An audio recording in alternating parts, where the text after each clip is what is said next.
ce que nous souhaitons et ce que nous attendons, parce que nous sommes dans un monde unifié et globalisé, nous demandons à la France et au reste du monde de venir en aide au peuple gabonais pour qu'enfin soit consacrée sa souveraineté dans le sens où chaque peuple a le droit de s'autodéterminer, c'est-à-dire de désigner ses propres responsables politiques. Et c'est ce que nous attendons de la communauté internationale. Aujourd'hui, au Gabon, le dictateur ayant disparu de la vue de tout le monde, plus personne ne sait où il se trouve. On prétend parler de vacances de pouvoir.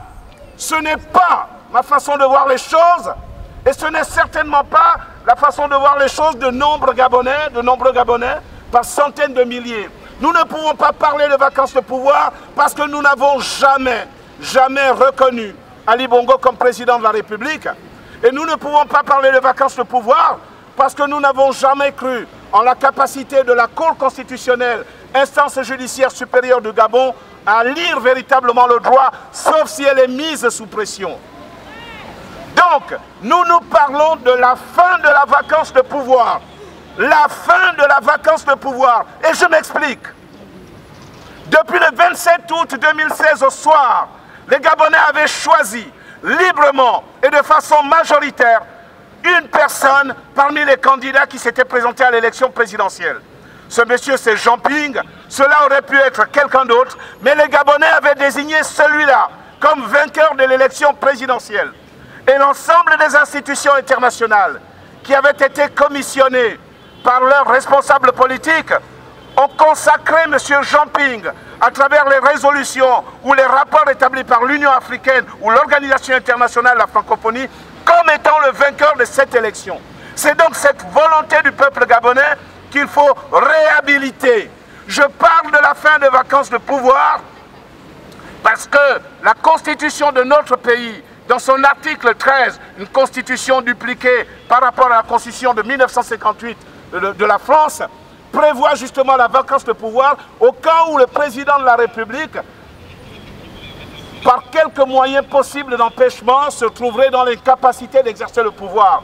Eh bien, ce n'est pas Ali Bongo qui est concerné par cet article. C'est Jean Ping qui est concerné par cet article. Voilà pourquoi on parle de la fin de la vacance de pouvoir. Autrement dit, l'obstacle principal qui constituait cet empêchement est tombé.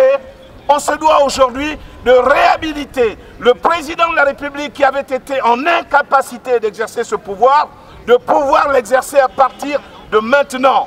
Voilà pourquoi nous militons pour que la souveraineté du peuple gabonais soit respectée et que par voie de conséquence, si et seulement si, quelle qu'en soit la forme, si on doit aller à des négociations, si la Commission africaine des droits des peuples doit prendre une décision, si le Parlement européen doit à nouveau se prononcer, ou si la France doit peser de tout son poids pour que la crise gabonaise soit résolue, eh bien elle doit être résolue dans ce sens-là, constater qu'il y a une fin de vacance de pouvoir usurpé et que le titulaire de la magistrature suprême soit réhabilité dans ses fonctions afin que soit respectée la souveraineté du peuple gabonais. On parle donc de fin de vacance de pouvoir et pas de déclaration de vacance de pouvoir. Que cela soit clair pour ceux qui veulent véritablement aller de l'avant. Chers compatriotes, chers amis, nous avons besoin de l'aide de tout le monde et de la contribution de tout le monde. Concentrons-nous sur l'essentiel. Restons axés sur ce que nous avons décidé le 27 août 2016 au Gabon. C'est ce qui est important. Et il importe peu que ce fût Jean Ping ou quelqu'un d'autre. Ce qui est fondamental, c'est que le Gabon bascule en démocratie politique. À savoir que le peuple a choisi et désigné quelqu'un, que celui-là exerce le pouvoir dans le cadre de la loi, de la Constitution, et que si jamais il ne répond pas aux aspirations du peuple, eh bien que ce peuple soit en capacité de le renverser. Voilà ce que c'est que la vérité légale. C'est une question de cohérence politique, c'est une question de loyauté patriotique. La cohérence politique nous oblige à ne pas nous détacher de nos convictions et de ce qui s'impose à nous, parce que c'est extérieur à nous, c'est la volonté du peuple. La loyauté patriotique, c'est la fidélité que nous accordons au choix du peuple. Le peuple a décidé, le peuple a raison, le peuple est le roi, le peuple a le pouvoir et le peuple devra garder le pouvoir. Merci à vous tous.